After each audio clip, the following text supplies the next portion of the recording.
Hey, welcome back to Visions Now Supper Club. All views expressed for their educational and journalistic purposes, they're not the views of the management, advertisers, and staff of 92.1 FM. However, Visions does desire to bring a quality entertainment program which intellectually stimulates and culturally fulfills our community's needs to develop leadership and inform decision-making for our collective future. Welcome to the village. Often imitated, but never duplicated. I'm Dr. Jaylene Hood, your host and executive producer. Welcome.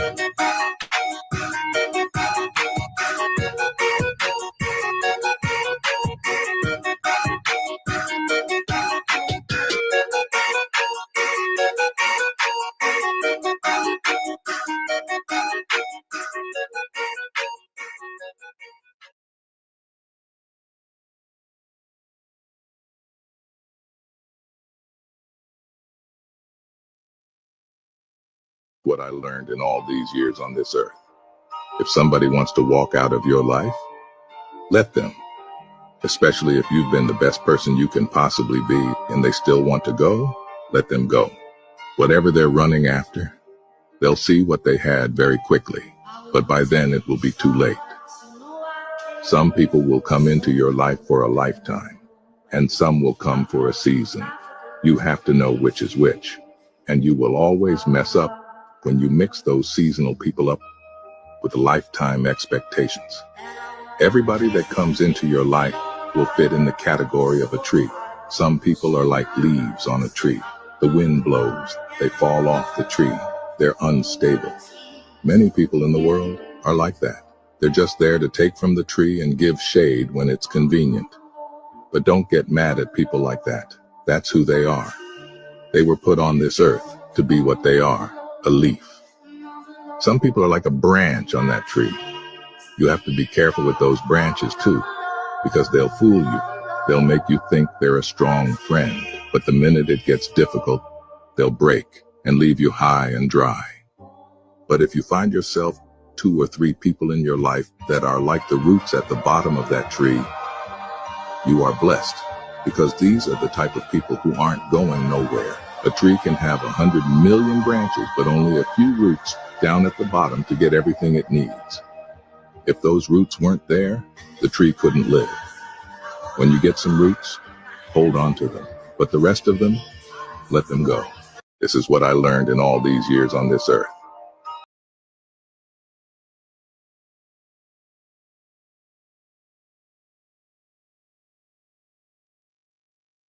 A real man will leave you. They're not going to go back and forth with you. They're not going to argue with you. They're not going to beg with you. They're not going to plead with you. You will get a warning at best. And if it's no changed behavior, they're out. A real man will leave you. They're not going to go back and forth with you. They're not going to argue with you. They're not going to beg with you. They're not going to plead with you. You will get a warning at best. And if it's no changed behavior, they're out.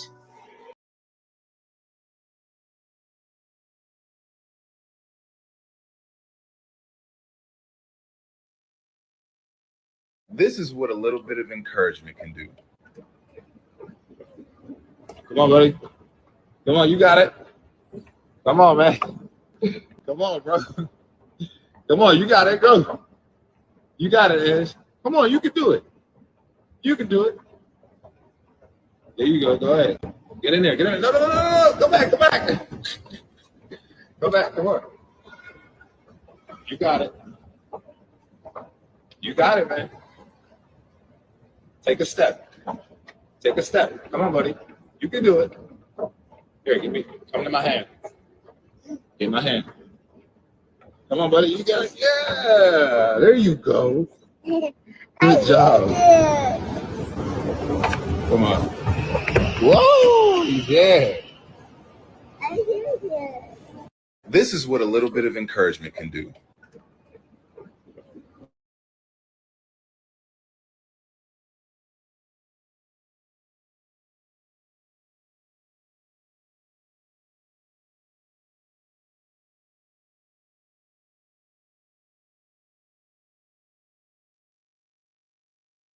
Saying that we have a lot of power. We have power to make heaven and hell for our men. And I'm saying, let's try making heaven. Let's try to build him up.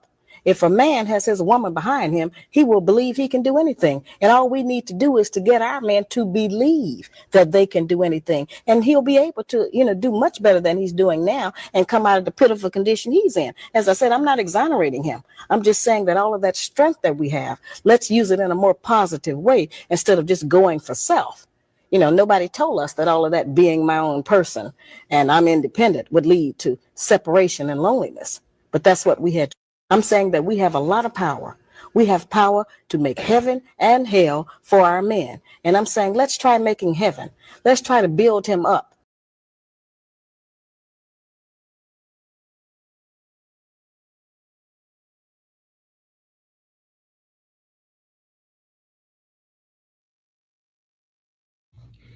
If you don't hear anything else I say today, hear this. Learn the rules of the game and play the game by the rules. Everybody who just said you have an LLC and you have never put a resolution in your corporate record book, or you don't own a corporate record book, you're operating illegally and out of order.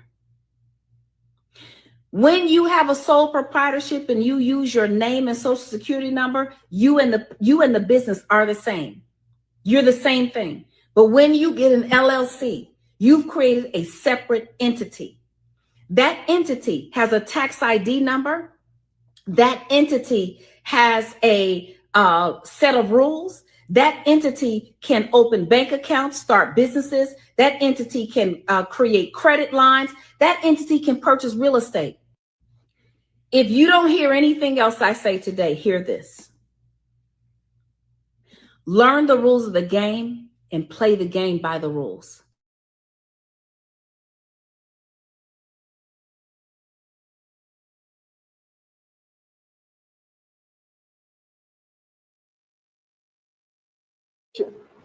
Giving is supposed to be natural. So you're saying religion is bondage? Absolutely. Listen, the number one opposition of Jesus Christ on earth was never sinners. That's right. It was religious people. I rest my case. Yeah. He never woed or rebuked or damned any sinner. But he woed and damned religious people. Why? Let me read a scripture for you. He said in Matthew chapter 20, he says, "You Pharisees and scribes, you lock the kingdom up in men's faces. You will not enter, neither would you allow those who want to enter to enter." Let me quote that again. He was talking to religious leaders. He said, "You Pharisees and teachers of the law, you lock the kingdom up in men's faces." That means you didn't want to talk about it. He says, and you don't want to enter it. Then he says, you are also preventing those who want to enter. How? By giving them religion. Religion is the greatest opposition to the kingdom. It's the greatest threat to the kingdom because religion attempts to substitute itself for the kingdom of God. Therefore, religion is not of God. God was never religious. Jesus Christ was not a religious man. So it's satanic, you're saying? That, you got to conclude that just by what you're thinking. You see, anything that keeps you out of the kingdom of God is anti-God. Jesus never joined a religious group. Religion. Giving is supposed to be natural. So you're saying religion is bondage? Absolutely. Listen, the number one opposition of Jesus Christ on earth was never sinners. That's right. It was religious people. I rest my case. Yeah.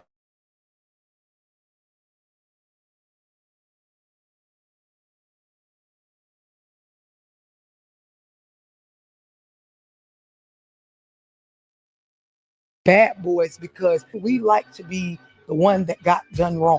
This is why we struggle with accountability. Most women chase bad boys because we like to be the one that got done wrong. This is why we struggle with accountability.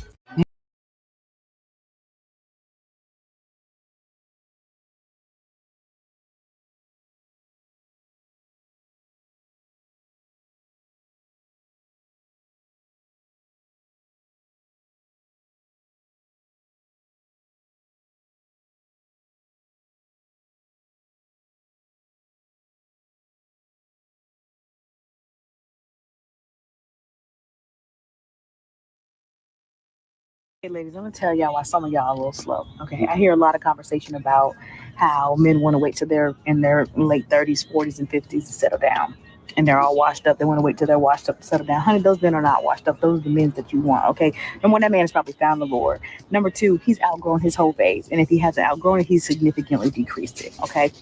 Number three, that man has been through enough experience where he's either hurt a woman or been hurt by a woman to understand the consequences of that. So all he really wants to do is to have a loving woman and to have some peace in his house. Okay. Number three, and if he's well established, he has old money, not new money. Now, y'all get all addicted to these YNs with this new money, but you know what comes with new money? New money activities. So when men get new money, they get impressed by the cars, the clothes, the girls, all that stuff is still exciting to them. So if you think you'll be the only one, you are out of your mind. That's like a boy in a candy shop, okay? A man with old money has outgrown all those things. He knows the value and understands the benefits of settling down and being with one woman and spending money on one woman, okay? And another thing, y'all looking for all these flashy men, honey. The less jewelry, the more stable that man is. You should have 2 necklaces max, okay? And he is not in the hookah spot. That man is in Lowe's and Home Depot with some cowboy boots and a Carhartt shirt on. So I want y'all to appreciate these old men. Or y'all go ahead and keep on chasing after these YNs. Now some people can get married young, and that's a beautiful thing. But for the ones who have missed that mark and you're trying to find your man now, I'm telling y'all looking at the wrong man, honey. He got to have a little gray in his beard and a little dirt on his shirt. So find you a man with a little gray in his beard and a little dirt on his shirt, honey. If he knows how to use his hands, honey. Okay, ladies, I'm going to tell y'all why some of y'all are a little slow. Okay, I hear a lot of conversation about how men want to wait till they're in their late 30s, 40s, and 50s to settle down. And they're all washed up. They want to wait till they're washed up to settle down. Honey, those men are not washed up. Those are the men that you want, okay? And one, that man has probably found the Lord. Number two, he's outgrown his whole phase. And if he hasn't outgrown it, he's significantly decreased it, okay? Number three, that man has been through enough experience where he's either hurt a woman or been hurt by a woman to understand the consequences of that. So all he really wants to do is to have a loving woman and to have some peace in his house, okay? Number three, and if he's well established, he has old money, not new money. Now, y'all get all addicted to these YNs with this new money, but you know what comes with new money? New money activities. So when men get new money, they get impressed by the cars, the clothes, the girls, all that stuff is still exciting to them. So if you think you'll be the only one, you are out of your mind. That's like a boy in a candy shop, okay? A man with old money has outgrown all those things. He knows the value and understands the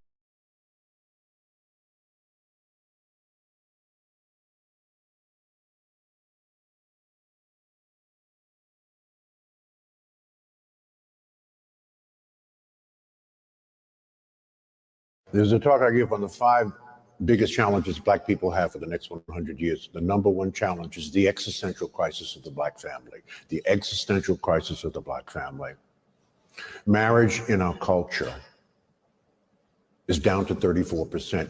When we were growing up, it was 85%. It's now down to 34%. 71% of our sisters are not married, 29% will never get married, 63% of our brothers are not married, 30% of them will never get married. There is no culture in the history of humankind that has risen to maximize their full human potential without family at the center of their culture. This only exists.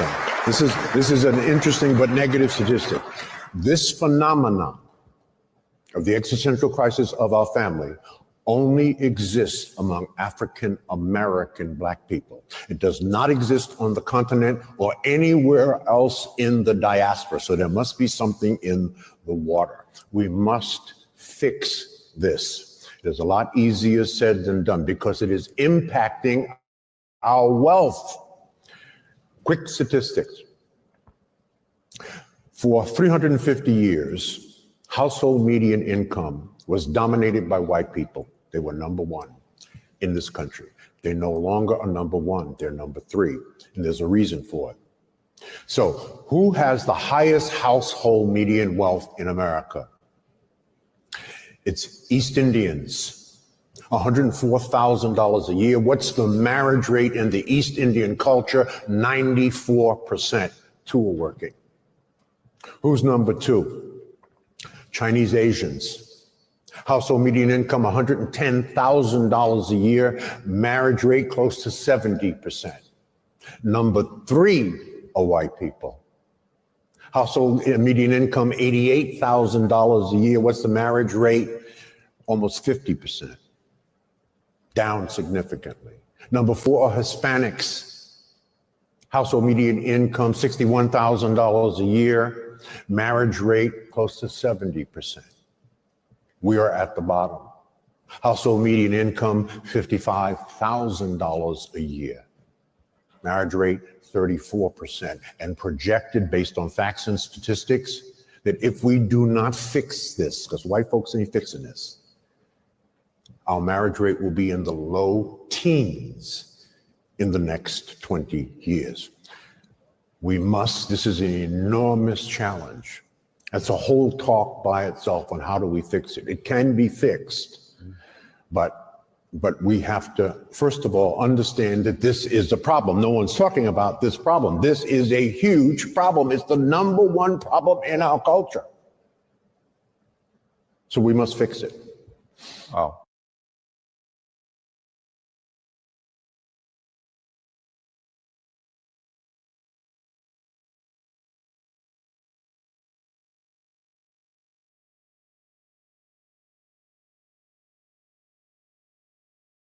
Unto you, family.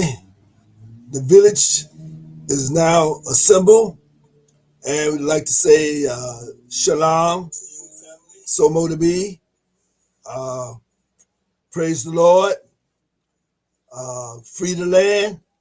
Hotep. Assalamu alaikum. All power to the people. I'd like to thank you for being with us today, as always, and I guess it's getting kind of warm outside. Warm in here. Yeah. I mean, I might have to adjust it down a little bit. Don't put no heat on, but make sure that it maybe down to about 70, 72 or something like that. They call it Indian summer or something like that. Well, I don't know, but it's one of those days. So we hope that all is well out there. And of course, there's a lot of things going on in Columbus. I don't know if you've been paying attention. Of course, the city council is always like a reality TV show. And of course, the streets are like a reality TV show. And, we just have a lot of work to do. And whatever's on your mind, we want you to of course, make note. Remember that you can get us on YouTube, and that is Ubuntu Micro Academy. And then you also can get us, obviously, on our Facebook page. And what is that again, Julian? Visions Now 92.1. Visions Now Flavor, isn't it? I think Flavor is in there. Yeah. Visions Now Flavor 92.1 is our Facebook page. So, reach out. You want to call in and join our discussion. 706-221-4830. 706-221-4830. You have an event that you want the community to know about. Maybe you might have some inside scoop information that you want the community to know about. Not gossip stuff, but information that we can use to improve ourselves. Okay. And, if your gossip is going to help us improve ourselves, then okay, fine. But we're not here to sensationalize or to be, it's not that kind of, we're not, what they call those magazines? You know what I'm talking about? Talking about right when you check it out in public. You'll spam, whatever the name. But we're not that kind of thing. We're about real news that's gonna help us become independent, help us love ourselves more, help us build and encourage the development of our community, saving our young people, respecting our elders, and really stop begging other people to save us and unite and start saving ourselves for our future generations. So today, of course, I'm very, very, very honored to have my kinfolks on today, my cousin and And of course, we're going to talk a little bit about the old neighborhood too. I mean, the old neighborhood, in this case, today they call it the Dub. Back in the day, we used to call it East Winter in Carver Heights, you know, that kind of thing. And so, and that is my my cousin, my homie, and my fella frat brother, who I'm proud to say that came in as a Kappa and has arrived at becoming a Nupe, Phi Nu Pi. And because some people think just because you pledge, no, that just gets you in the door. They just get you in the door. They don't get you no promotion, right? What's that? you don't walk in the door as a Nupe. You got to be around for a while to become a Nupe now. And you can't make no application to be a Nupe. What you have to do is that you have to. Somebody will tell you one day they're gonna walk up to you and say, and they can't be. You got to be an elder now. You got to be an OG. You come up to you and say, hey, you're a real Nupe. And when you hear that, then you know you arrive. And if nobody, I'm not talking about no peer. If nobody told you that you were a Nupe, unless they've been in 25 years older. If anybody else tell you that, they're doing small talk. They've been in 25 years old and they've been watching you, and they come to you and say, you're a real Nupe, then you know you in then, okay? Can't make no application. So what's up, yo? You got to be about it. You can't just talk about it. You got to be about it. You can't. It ain't what you wear. It's what you live. That's right. That part, right? No doubt about it. So, glad to be with you. Glad to be with you, man. Thank you so much.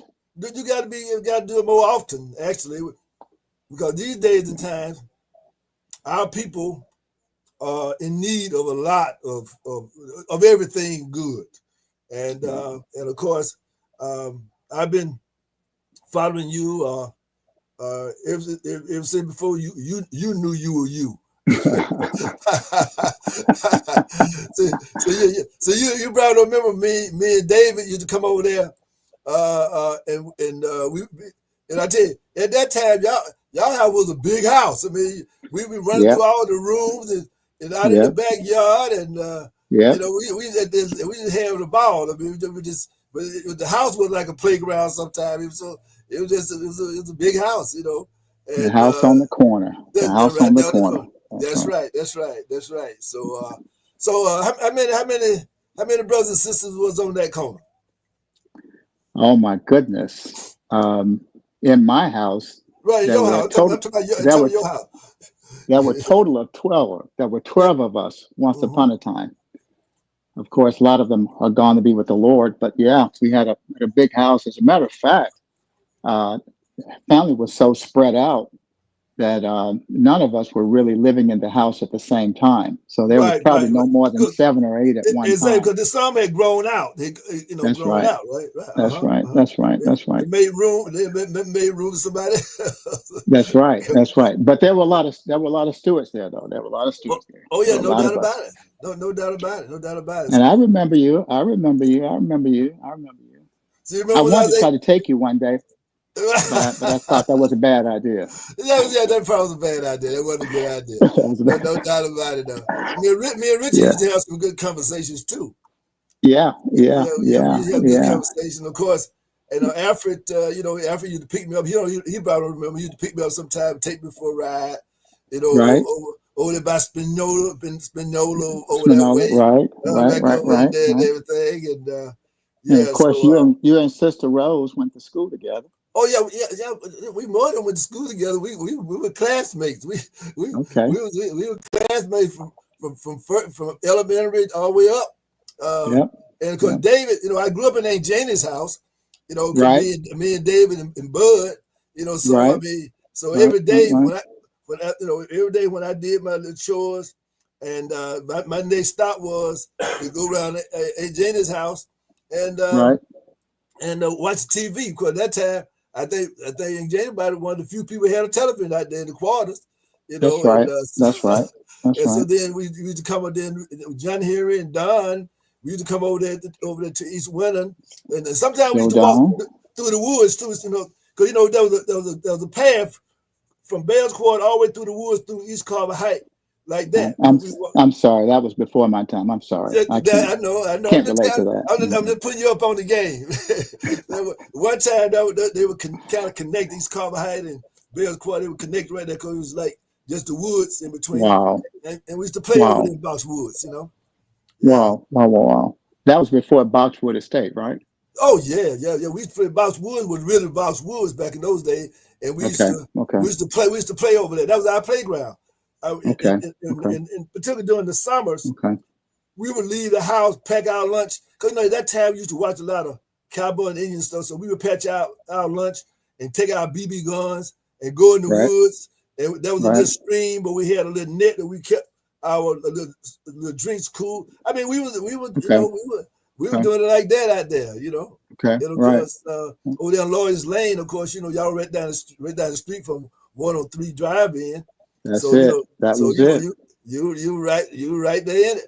And with the dirt parking lot. That part. And after a while, the Deuce had a trail out there. One time, you remember that too? That was a record. That was a record stop. Yeah, that was what I said. Yeah, that's right. And then and our cousin used to Mew Blanton. He used to manage it. He used to manage the 103. Okay. So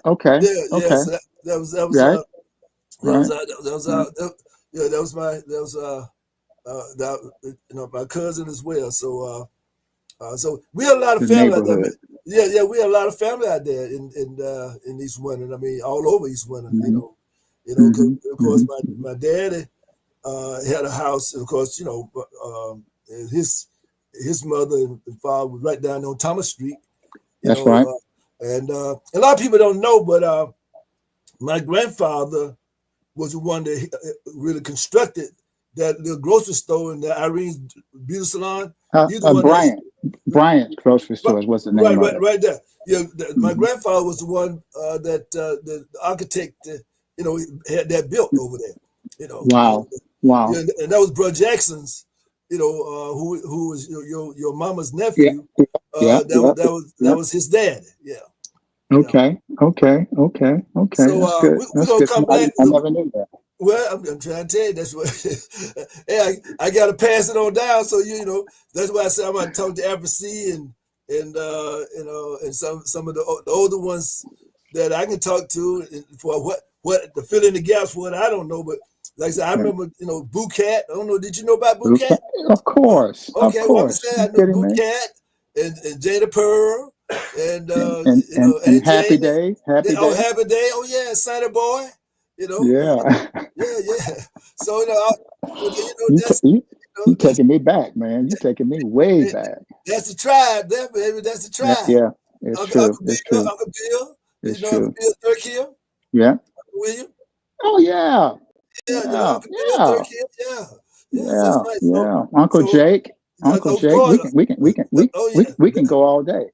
That's what I'm talking about. And we're gonna go there too, because I just think that I think that people need to, because if you heard the video before, that one of the things about it is that at one time we know that the slavery institution hit us really hard, but we came out of it real strong. With family, and we grew up. I mean, every day, I was learning something about who my cousin was and this, that, and the other. So I'm in the family. I am that guy, I guess. Yes. Dorothy might be the person right that way for the stewards, but and I know Mary Ann. We talk about it a lot. With her mom.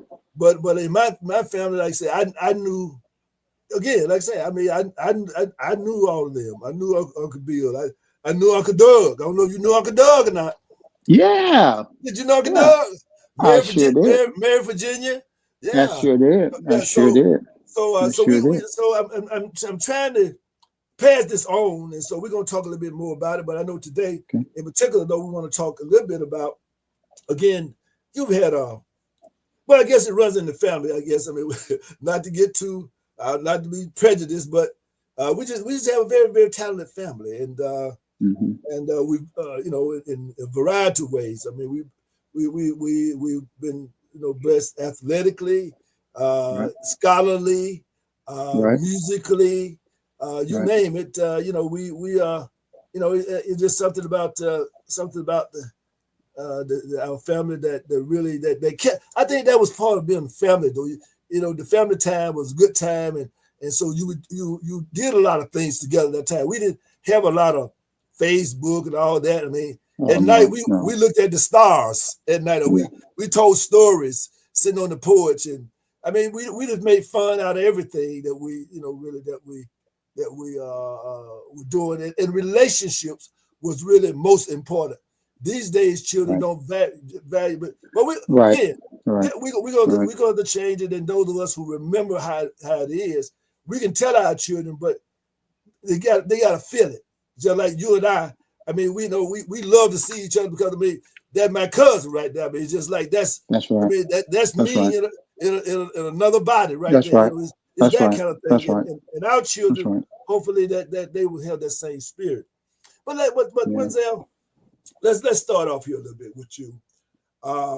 Let's talk a little bit about. You went to Carver Elementary as well. I started off at the Little White House kindergarten behind the high school. By Buena Vista Estates, we know. That's right. Little White House. When I went to elementary kindergarten, the guys from the high school would take the kids' lunch money, but they would tell them, "Don't take his money," right? Because they knew about Hank, Dave, Fred. Right. Yeah, he's a steward. We don't want to mess with him. So, he's a part of a that's the family again that you're talking about. Exactly. And they never took my money. Then I went from there to Radcliffe. I went to Radcliffe from first to sixth grade. Okay. Went from first to sixth grade. Okay. Who was I talking to? I was talking to David, my brother, my 87-year-old brother. He went to Radcliffe. I was with him last week. I was with him last week in Chicago. Yeah. Oh, I mean, he went to Radcliffe. My dad and my mother went to Radcliffe too. Okay. Because my Pleasant had a school out in the quarters, right? And so they went to Radcliffe too. Okay. Because Radcliffe was really the predecessor for Carver. Carver kind of replaced Radcliffe. Yeah. So Radcliffe was that with that school. Primus King, of course, he was the pastor in my Pleasant that time, and a lot of our family from out there. I guess a lot of our family still went to Mount Pleasant. Did you ever go to Mount Pleasant? Okay. I didn't, but my mom did. I didn't go. I would go to church with her sometimes. I went to Allen Temple right around the corner. Okay, because I know also Reverend Evans was the pastor of Reverend Hill and Mount Pleasant. He was the pastor. That's correct. That's correct. Yeah, so, I remember. So we used to go to both of them, and he replaced Reverend Gates. Right. Was at Winning Hill. Exactly. And of course, Primus King was the pastor, for my mother and my dad out there. Okay. Back that would have been back in the 40s. Okay. That's when Primus King's wife was the principal, and Primus King, of course, he was a great civil rights man, and independent businessman, that type of thing. Right. As well. So now, so tell a little bit about who was Wenzel at Radcliffe. I mean, if we had asked somebody, well, Wenzel Stewart, I mean, tell us about him. Describe him to us. Who would they say? He was a young, smart aleck kid. Very quiet. Now he's an old smart. Now he's an old smart kid.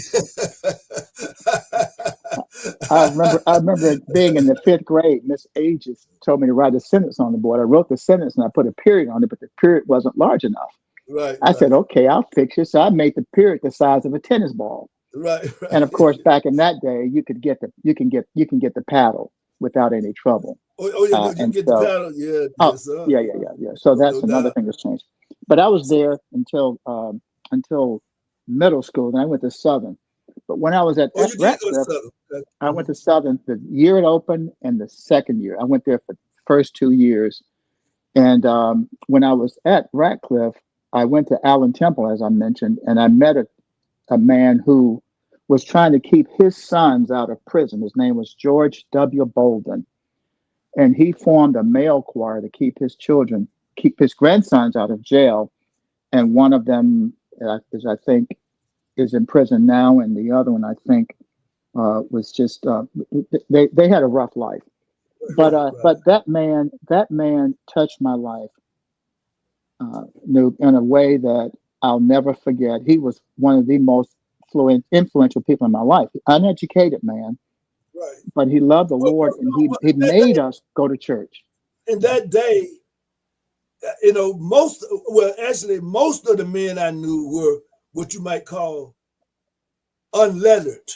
Right. But they were wise. Okay. They were wise beyond. They were very educated.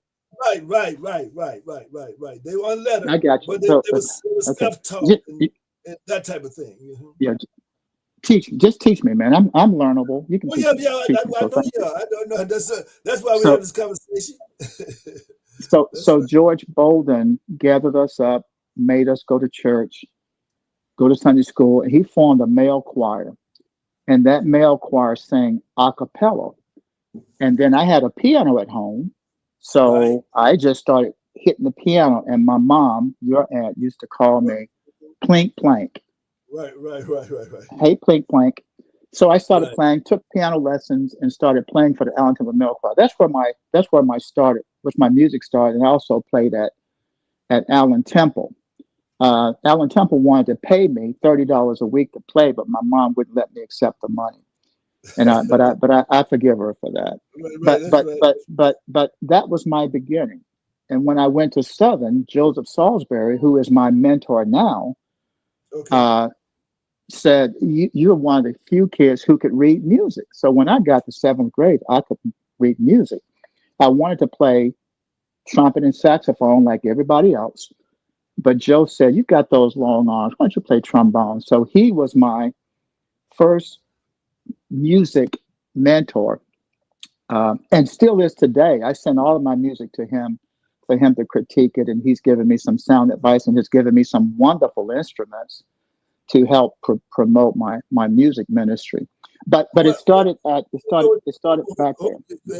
We're in no hurry, and we might have to do this. Okay, that's fine. Joe Salisbury. Yeah. How's Joe? How's he doing? He's doing great, man. I was with him 2 weeks ago. He gave me a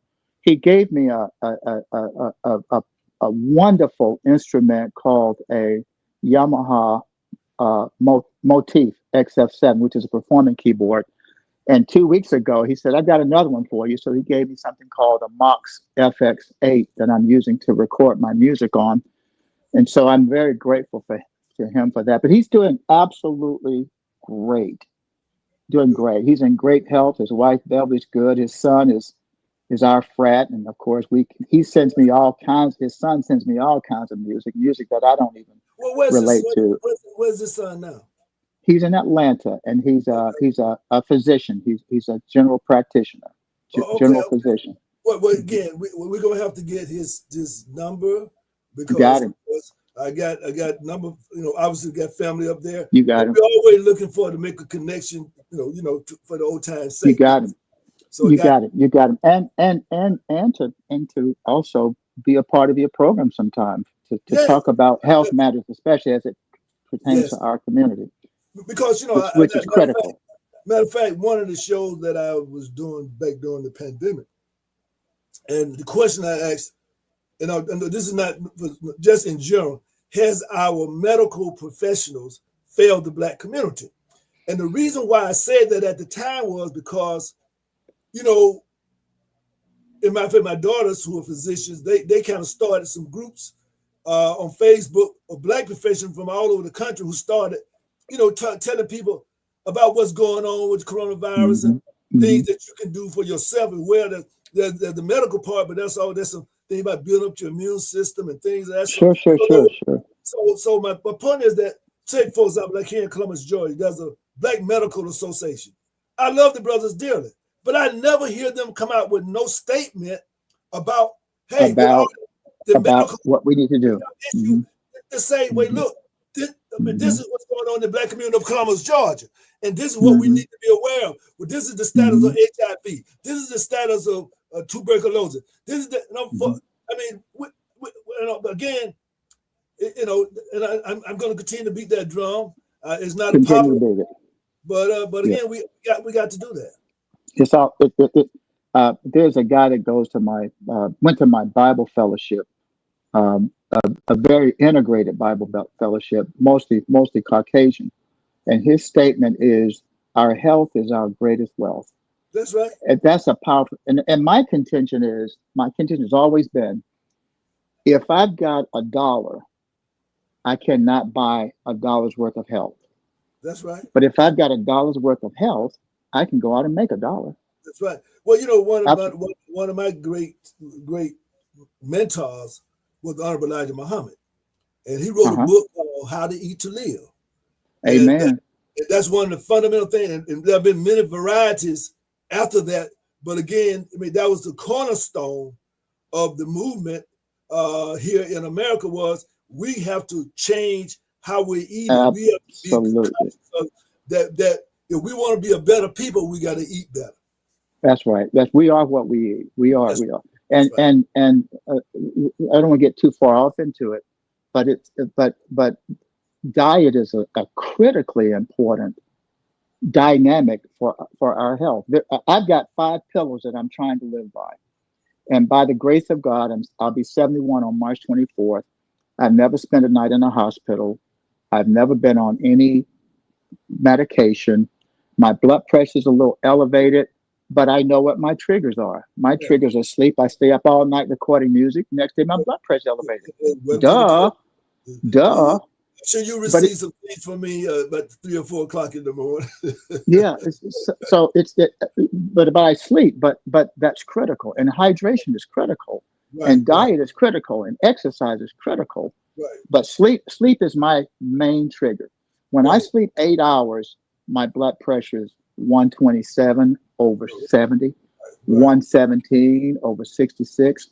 When I stay up all night doing what I love to do, which is recording music, creating music with a message that will give people 3, 4, 5 minutes of peace away from whatever it is they're having to deal with in life. My calling is to create music with a message, and that message is love, joy, peace, hope, and faith. That's all I'm about. And it's not gospel, but it is the gospel. But again, that's divine. See that some things are divine. They've always, when you go back before the Egyptian cultures, we knew it. Those values there that you just talked about have always. Then of course there have been religions that have embraced those as a part of the religious culture. But those ideas you talk about there, it goes back. Just like one of them is, man, know thyself. That's right. And to thyself be true. In other words, that's on the ancient walls that were built hundreds of thousands of years ago. And I think what you're saying is that spirit has been captured at one point in history. And I put it like this: at one point in history, it was captured by the Egyptian religion. Another point in history was captured by the Judaic tradition.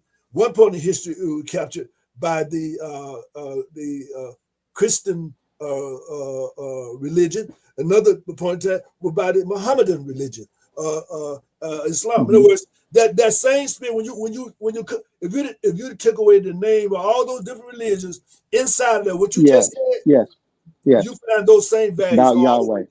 Exactly. It's about Yahweh. Who was in the beginning? God was in the beginning. Always the beginning. Always the first. Always the last. When I left Radcliffe, I went to Southern. I left Southern, went to Carver.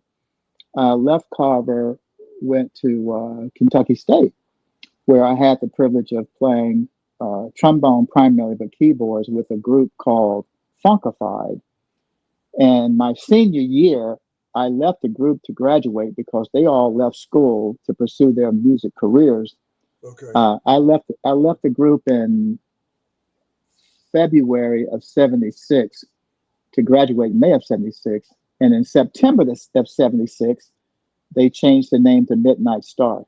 Oh yes. So what's yes. going to happen? What's going to happen is They used to be in Detroit. next year. Yeah, they've been everywhere, man. They're based out of Cincinnati, but those are my boys, and I played with those guys, and I'm still friends with all of them now, Right. and I share my music with them. But that's kind of been my, and of course I played in church in Florida and started writing songs back in the '80s, and played for choirs, but I put the music on the back burner when I went to raise my 4 daughters, and when you were talking about family and siblings, I've been blessed to have 4 amazing daughters who I'm grateful to know them, and they are part of the solution, not part of the problem. That's right. But I committed myself to their lives and following soccer all over the country. Right. But in the last 4 years, that's what a father's supposed to do. That's right. And so in the last 4 years, I revisited it. I got my keyboard out of the closet of my daughter's house in Fort Worth, Texas, who I bought her when she went to medical school. And I basically took it from her, came back and started playing with it, and fell in love with music again. I remember when I first got the keyboard around Thanksgiving, that Christmas holiday, I must have been up 8 days straight, almost 24 hours consumed with music, and that's never happened to me. So now it's my life. I think about it every day. I've been blessed to be able to release 5 albums. My 6th album is coming out this summer, and I've released about 14 singles, all inspirational music. I'm creating a genre new that I'm calling inspirational, easy listening. Inspirational, easy listening. It's not jazz. It's not this. It's not that. Because I didn't want it in a box. I wanted it. I wanted people from around the world to hear my music and say, "There's something about that music. I don't know what it is, but there's something about it." And one day I'll start revealing the message in the music through lyrics. But as I said earlier, a choir director in Louisville asked me, "Is it gospel?" And he's a gospel choir director. I said, "No, sir, it's not gospel, but it is the gospel. Every song has a title, and that title is derived from the gospel somewhere." I just finished writing. I'm working on a song right now that I'm going to put on my album titled "Forgiven." Forgiveness, a beautiful thing. That's the title. Forgiveness, a beautiful thing. Unforgiveness is a cancer that eats away at our hearts. So if you're holding an ought against somebody, when you let that go, you'll experience the beauty of forgiveness. Let me ask you this, because what comes to my mind is when you mentioned that is how would you distinguish what you call it, the easy listening, what? Inspirational. It's inspirational. How would you distinguish? How would you?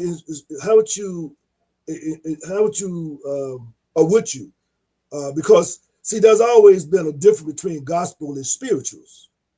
Right. And so to me, it's just like jazz. There's jazz. Right. When you get into John Coltrane, he goes beyond jazz. He goes into spiritual. And so I'm just from where you are defining your genre, the genre that you are evolving. I mean, where would you place it, and why wouldn't you place it in the realm of spiritual? When I first started, I did not want my gift from God to be put in anybody's box. I want people from all walks of life, no matter what your origin, what your ethnicity is, to hear my music and to be touched by it. I started off with a title, Heart to Heart, because my music, I wanted to go from my heart through your ears to your heart. It's about touching people's lives. My life contention is that if your life isn't touching somebody's life in a positive way, then you are a waste of life. You're wasting life if it's not touching people. So my heart has always been to touch people's lives. And music, King Saul would bring King David in, to play music to drive away the evil spirits. That's kind of the power of music. Right. So because let me just think, Penny, just for there's so much here, and I don't want just you to flow by these things. I want to chew on some of these things. I mean, so when you mentioned about today, when I do my talks and my speeches or whatever you want to call it, presentation before group, and particularly when I deal with young people, I think the whole notion about, and I'm very, I don't know if you know or not, but years ago in the early 2000s, I was very concerned about the transformation and the replacement of gangster rap over hip hop, and even to the fact I saw this coming today. They throw them all together, but they have different origins, and but somehow or other, and so my point is that I always tell people, I said, look, that's entertainment for people, but it's not music. Music has, if music, regardless of the lyrics per se, but music comes from divine. All music comes from divine. So therefore it's inspirational, and if its origin is in divinity, then it's inspirational. And so therefore, so if I'm saying, I wish it would rain by the Temptations, and expressing a true and a really deep, compelling love for a person in life and wishing great. So to me, that's inspirational. So that's music. That's for the soul. So my point is that all entertainment, just like we talk about Megan Thee Stallion and Gucci Mane, whoever these people, that's not. They might put some instrumentation behind it, but that's not music.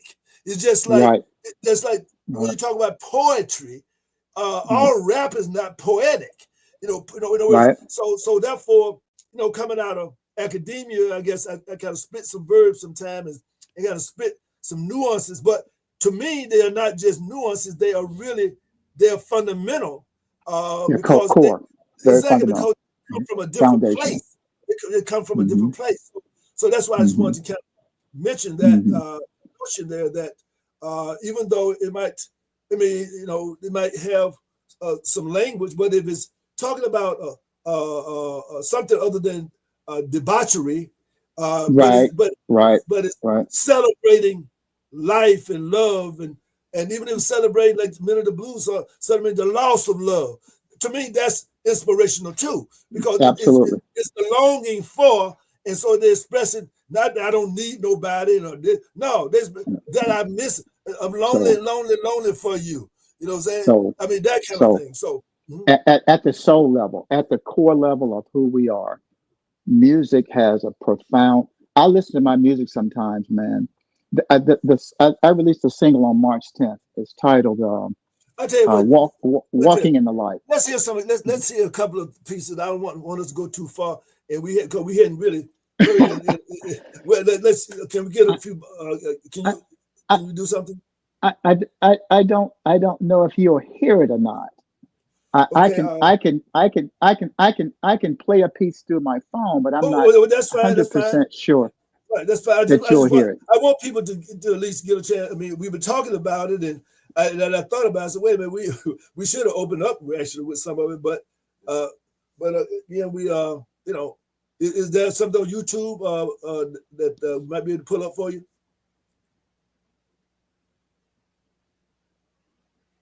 So we're talking with my dear cousin, I call him Lil Cuz, Winzel Stewart, and from East Winton, of course.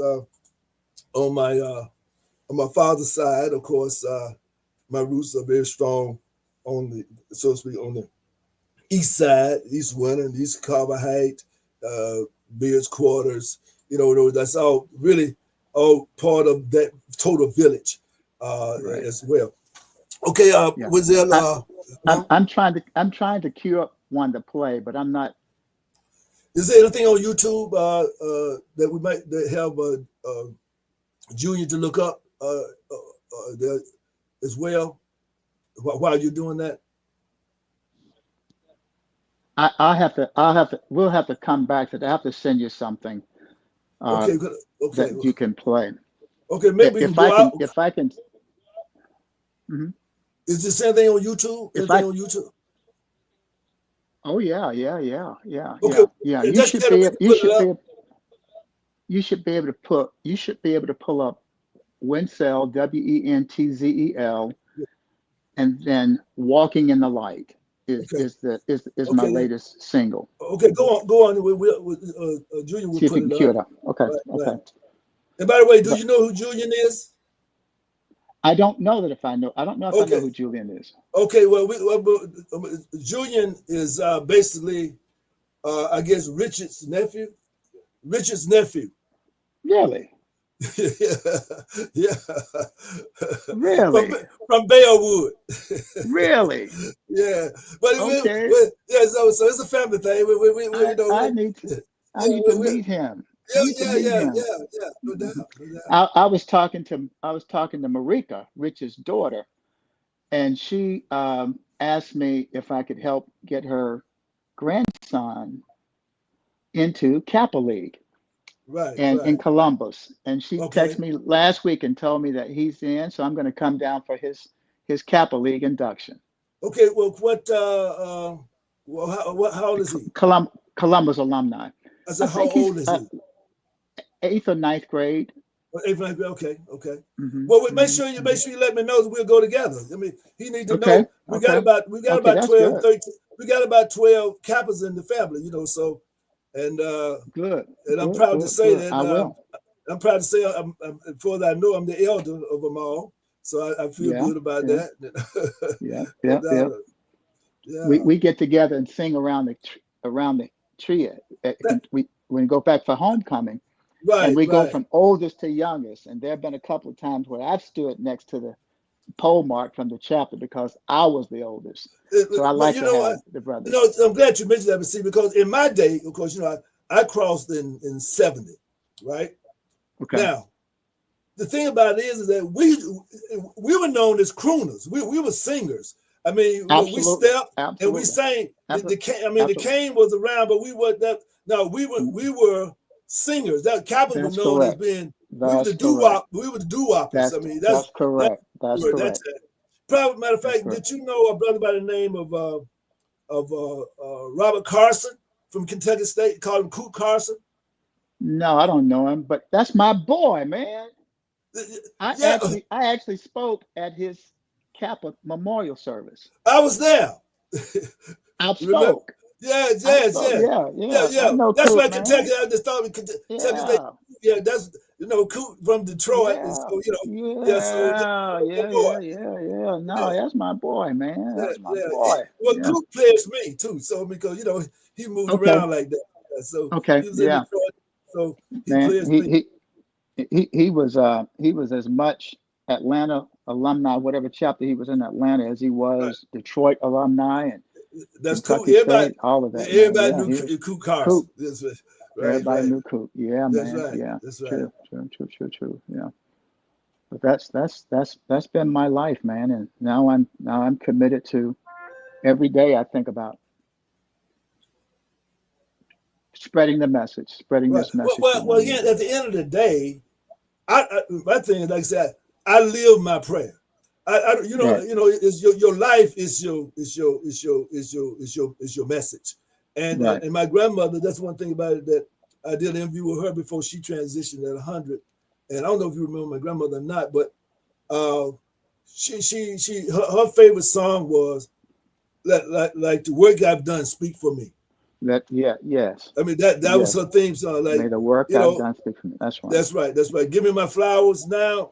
Oh, don't worry about it. But like I say, so you don't have to do a lot of preaching over me. So let the work I've done speak for me. And so that's kind of been my vibe. Because when you are a messenger, it can be a thankless It can be discomforting for people. But again, like I explained to people at the time, my gifted name, divine name, being Jihad, means one who works and lives and even fights on behalf of God. So Right. that's what always my spirit has always been. And so therefore, in the divine sense, everybody has a divine name.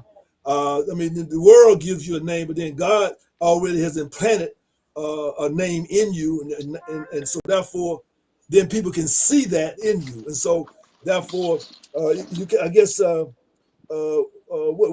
the angel that was it Gabriel? The angel that played the instrument. Yeah, Gabriel. Right. So so we certainly recognize that. Now let's go back for a moment to Carver, because we named it in those days the hill, the holy hill, and of course the reason for that was that I'm a part, and I think maybe Rose probably is also, if I'm not mistaken, but I went to Carver 12 years. 12 years, first grade to the 12th grade, Carver, and there's a certain group of us who claim that type of experience, and so therefore there's a special place, in my life, that Carver played. And so what was the time when you were at Carver? What was, and who was your principal at that time? I came in under Mr. Charleston. Okay, well you came in under the founder. Yeah, the legendary Mr. Charleston. That's and then right. I finished up with Mr. Vernon, I believe. Okay, Vernon was a great man too. He's one of my mentors. But something really interesting happened. Integration happened my senior year. So I went to Carver 9th, 10th, 11th. Oh, okay. In the 12th grade, because of where my address was, they sent me to Columbus High School. Okay, so we call it desegregation, not integration, but that's another discussion. Desegregation. Thank you. Right. Thank you. So Mr. Monroe, I was the drum major my junior year at Carver. Okay, so Mr. Monroe went down to the Board of Education and said, "You can't take my drum major." I know that's right. And they said, "Watch this." So I was part of a salt and pepper drum major group at Columbus High. Okay. Art Polioni, whose dad owned the music store, right. was the salt, and I was the pepper drum major. Right. But I didn't know all I had to do was take your dad's address. Right. Right down the street. And Kutch's. Take somebody's address. Right. Take Mustang Sally's address, and I would have been fine, but I didn't know that. Right. But I also found out something very interesting about 3 years ago at a class reunion, and that was some students were given the option to go back to their schools to graduate. Oh, okay. I don't remember getting that option. So we were going to put our class of 72 picture up in the halls at Carver High School. Right. And they wanted me to contribute to that, which I did, but they said we can't put your picture on it because technically you're the diplomas at Columbus. Right. But all the students that went to Carver from Columbus got to go back to Columbus, got to go back to Hardaway, got to go back to Kendrick. I'm not bitter about it, but if I had known, I would have gone back to Carver. Right. Because I've It spent was just such a confusing time, and and so therefore there was a lot of uncertainty and a lot of like I say, it was a lot of destructive decision made really to basically to neutralize and to really to break down the Columbus Black community. Of course, there's nothing new under the sun. There's nothing new under the sun. Yeah, exactly. Yeah. Agreed. So, by the way, you say you had a daughter, and I have a daughter in Dallas, so we're going to make sure that they get at least know that each other is somewhere near each other. Yeah, yeah. Right there as well. Yeah. So They're out in Fort Worth, but yeah. right. But now again, I can't let you get out of here now. Now you need to do something a cappella or something. I mean, you need to. Oh, I don't sing. I wish I could play something. Was he able to pull up anything? Oh, you don't pull up anything yet? No, if you can send me something though. No, YouTube. What's his name? Wenzel Stewart. I can email him something real quick. I've got something right at my fingertips. Okay, okay. All I gotta do is just you put it in the chat, I guess. I can text it to him. I can email it to him. I can email it to you.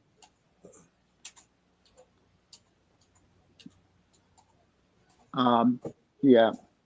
I'm on every platform. If he's got Spotify, if he's got Pandora, if he's got Deezer or anybody, I'm on all those.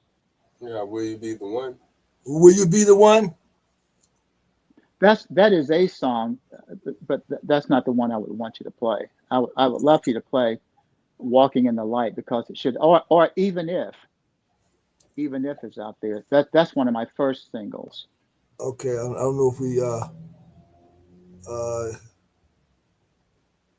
don't see that one on YouTube. Can I email you real quick? Okay, that's fine. Okay, where's it going? Where you got the link from? I see we got message Yeah, in the music. even if it's right here.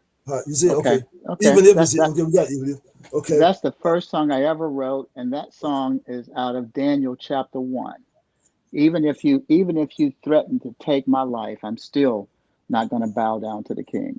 That's the message behind that music. Okay. Matter of fact, why don't you play it? Play it, a little low while we talk. Okay. Yeah. So we can hear it. I got to meet my nephew, man, my relative, my great. That's right. That's right. Yeah. So and what year was this song done? Was 2022. 2022. You said that's your first song? Very first single. Oh, okay. Well, I guess it's got a jazz flavor to it. It's got a little jazz flavor to it. No doubt about it. Yeah. That's all occasion music. Yeah. Because I guess my instrument is writing, books and things of that sort. So that's where I probably have 10 or 15 books, but I have not put them together for publishing because I'm, it just it comes so. But I am in the process. Hopefully, by the fall, I have another book coming out. Of course, we can take that down so we can see each other. This is my present book here. I got you. I got you. And, I got you. Yeah, I got you. And it's called Visions Now and for the Future. Where is it available? Are you running through the right traditional here. Amazon? Okay. Well, no. I've been trying to stay in the village with it. I mean, so to speak. So when you come to town with your grandson, just remind me, and I have have one for you. Yeah. Okay. I would like that. You got an autograph for me now. Of course. You're gonna do that too, of course. Yeah. So what's on the horizon for you? More music, man. I got an album coming out in May titled "Walking in the Light." That's gonna have anywhere from 15 to 17 cuts on it. I've been recording a lot of music. As a matter of fact, I just stay inspired, man. I stay inspired by the word. See, this is the thing about it that I'm kind of old school. And I'll be perfectly honest with you. I know it might. I don't know, but I personally would like for you to at least to print maybe 100 CDs if you could. Can I tell you something funny? Can I tell you something really funny? Yeah, go ahead. I went to my high school class reunion, and they asked me to bring my music. I created a playlist. I played the playlist. I put the playlist on the table, and everybody came up to me and said, "How do we get your music?" I said, "You just stream it or you download it." And they said, "We don't we don't download." Yeah. I have a real problem with downloading. Yeah. No. So I came to that class reunion saying, I'm never going to do any hard copy music. I left that class reunion and went and put together my first CD. I've got 5 CDs. I've got my 6th CD is coming out. I'm going to do CDs. And by the way, and now the jump drive, you can do those too. The jump, I actually have a digital download card. I have a website. Flash drive. You can do a cover. You can do a cover and put the flash drive inside of like an album, like a CD thing, and have the flash drive. The flash drive is good too.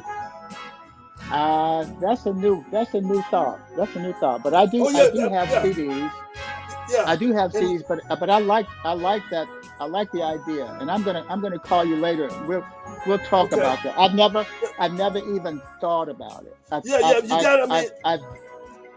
Listen. I want to move. See, I don't want other people controlling. Like right now, the computers go down. I might still want to play your music. You know what I'm saying? I don't want to be streaming. I mean, I think it's good for promotion.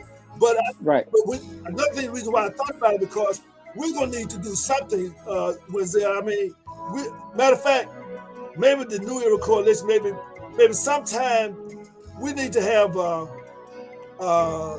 you do at a church.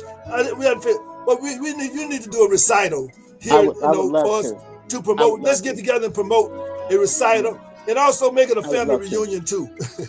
I would love to. I would absolutely love to.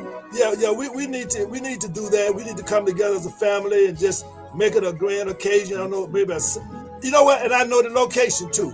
We're gonna talk about. When we get off of land, we're gonna talk about this, and we need to do it during the summer. We'll work out the details, but I just think that. And I would like for us to be able to have those products that people can, if they're not sit up on their counter, they look at the picture. I mean, you know what I'm saying? But we need to have something hard we can hold on to. I have prosperity. I have CDs. I have digital download cards that you can download it right onto your phone, right onto your computer. Well, bring some CDs. I have a bookstore. I will, man. I have those in the bookstore. I have a bookstore. I have an online store, but I can bring them. I'm talking about we have a physical bookstore. I'm old school. Right. But I'm saying I have a actual website. It's called MITM, capital MITM, like Message in the Music. I'll put it in the chat. 72-hour odor protection The with number just 2 6 ingredients. YOU.com.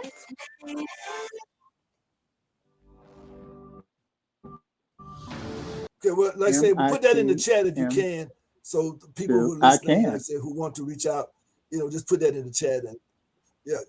If you go there, my know where they can. Entire library is there, and they can order it. Good. I ship them myself. I handle everything. You can pay for it there. Okay. I do all my tax collection. Everything. It's an actual store. I use the Shopify platform. But all my music is out there. All my music is out there. Right. MITMTU.com.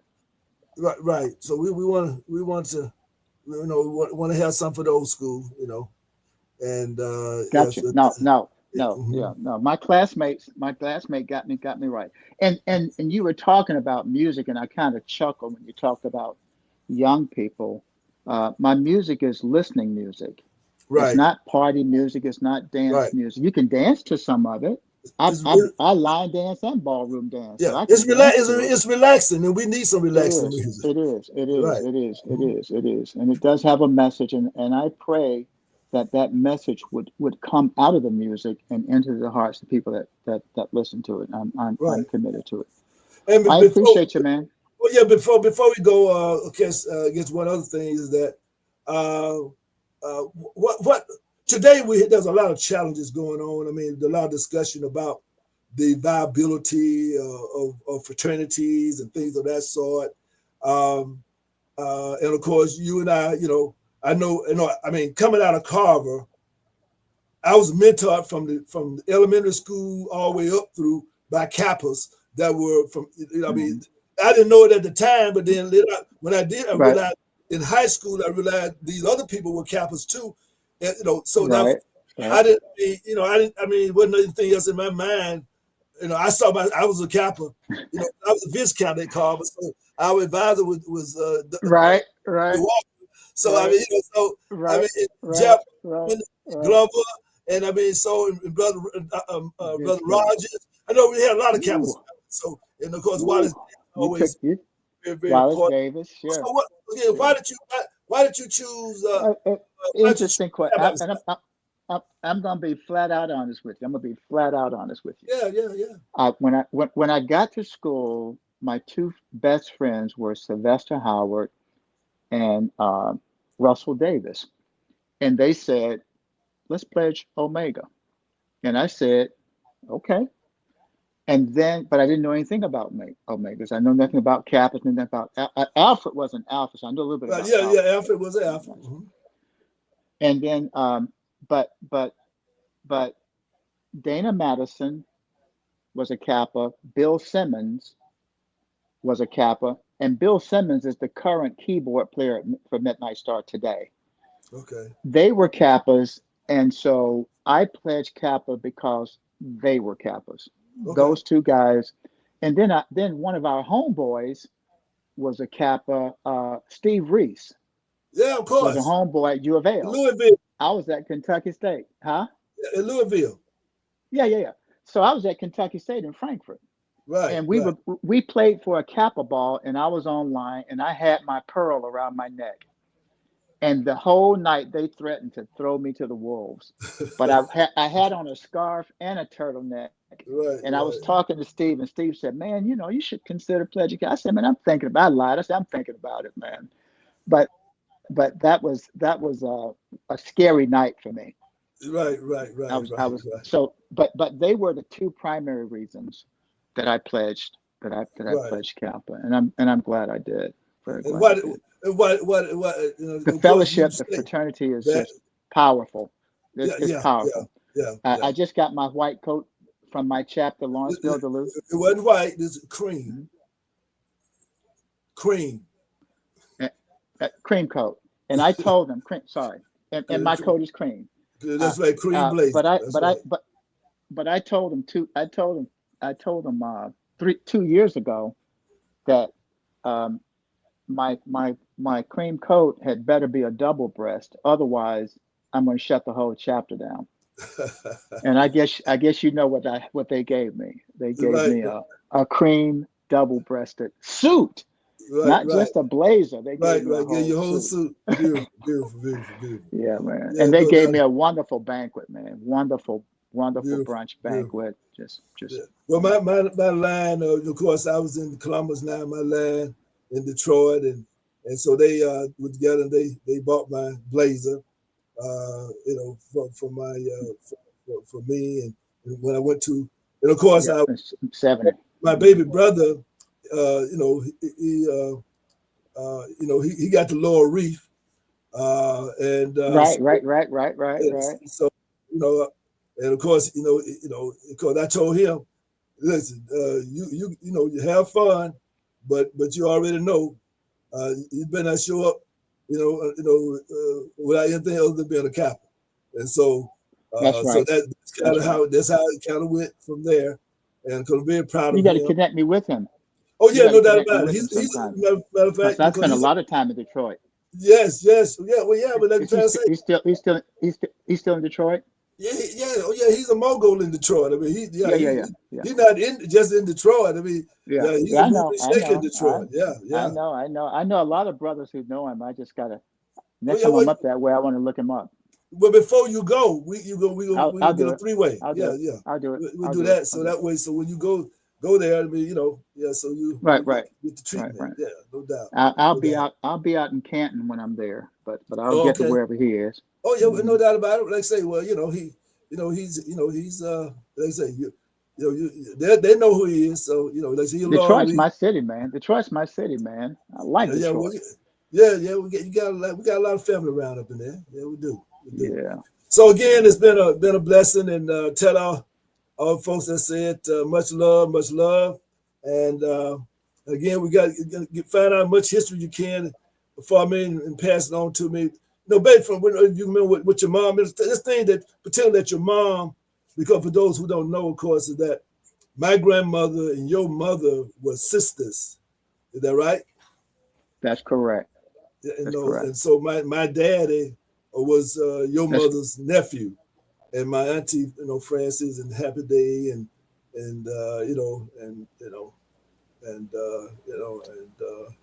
yeah, it was all very always a great connected. Very time. connected. Yeah, And yeah.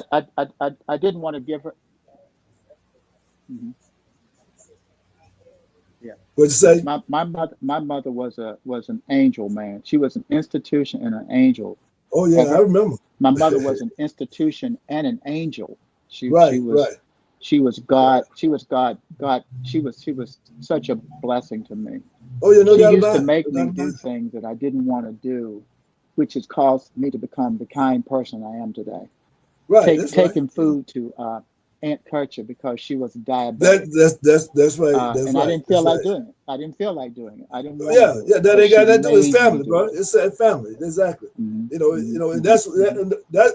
I mean, and that's the thing about it is that, like these days, like, see, we grew up knowing first, second, third, fourth cousins. So therefore, cousin was like that's just a part of the extended family. It wasn't like, by the way, no, we were family. You know what I mean? I mean, that Right. it was like that. That's Right. that's why I know. That's why I know so much now is because it made sure that I knew all the different branches of our family. Right. And so I'm just trying to get more Right. about Right. the branches, but I just got to get the roots. I got to get more on the roots. Right. Like that. Right. Particularly the Third Kills and the McBride. And that part of the family. So Right. again, That's right. That's right. love That's to right. you, and give Rose a Thank real you, my friend. Thank you, brother. Shalom. Shalom. give Rose a real tough hug for me, and kiss on the cheek, and tell her I'll as do it. always a delight for me to see her, and my classmate, and my friend, and as well. So thank you for being here with us today, and we'll talk real soon. Thank God you. bless you, The and Lord bless you. The Lord no bless doubt and about keep it. you. Thank you. That's right. And as See you always, next time. salam alaikum. All right. Assalamu So, alaikum. Thank you. Shalom. wa alaikum assalam. So again, and I hope that you enjoyed the show tonight, and just reminiscing a little bit. Like I said, we try to stay a little folksy and things of that sort because it's real in terms of life, and we want the messages is that it's about family. Trying to, if you don't know your family, try to find out what you can, so that then, and the idea that then you pass it on to your children, and then they'll pass it on to their children, and that's the lifeblood of it. You got to be the griot for your family. And again, Julian, before we break out of here, anything you want to share what's going on with NAACP? Well, I don't know what's going on in DC, what's going on downtown Columbus. Yeah, I did hear about the thing with the council people, John Anker. Right. Got a seat up there. Right. Well, like I say, hey, you don't, it's like this. Whatever people doing shouldn't change what we need to do. I mean, it's like, like the bottom line is that God bless the child, he got his own. So we got to work on, in other words, if we come back to love each other, then we can withstand whatever situations are. And then we can, and I think we'll deal with, people. But I appreciate people being honest about what they're about, and we find some common ground and move on from there. But again, that's why, as a rule, if you'll notice that we don't do a lot of, not of politics. We talk about policies, but in programs. But I really don't get into politics because I learned a long time ago that it said politics makes strange bedfellows. So you'd be surprised at who's in bed with who in politics. You know, and so in Columbus, Georgia, you know, it certainly is no stranger to strange bedfellows. And so that's the way it is, and we just hope that we do what we're supposed to do. So you're gonna you're gonna have to take care of that little. Okay. All right. So let people know that that the weather changing and going back and forth, but you still got to protect yourself out there. And so hopefully we that we held things down and hopefully Julian gave me no bug up in here. Yeah, we're just saying that the other don't need to be getting knocked down at this stage of the game. I try to tell you. But again, you want to copy the book, Vision 9 for the Supper Club. That's right. And of course, our motto is, and this is what motivates us here every Thursday. Truth is not designed to make us feel good. It was created to help us become better. And that's one of my favorite quotes. And we hope that it will be yours as well. That we're truth seekers and truth speakers. And so if you think that you have a different point of view or whatever, call us in. I mean, it's just amazing to me how people get on social media with all their different ideas. But then when you say, let's talk about it, then don't know all of a sudden, people get mute. They get scared. I don't know what's wrong. I mean, I do know what's wrong with it. But again, this is the medicine for what's wrong with you. Okay. So in the last words, Julian, for the people. Yes, stay healthy.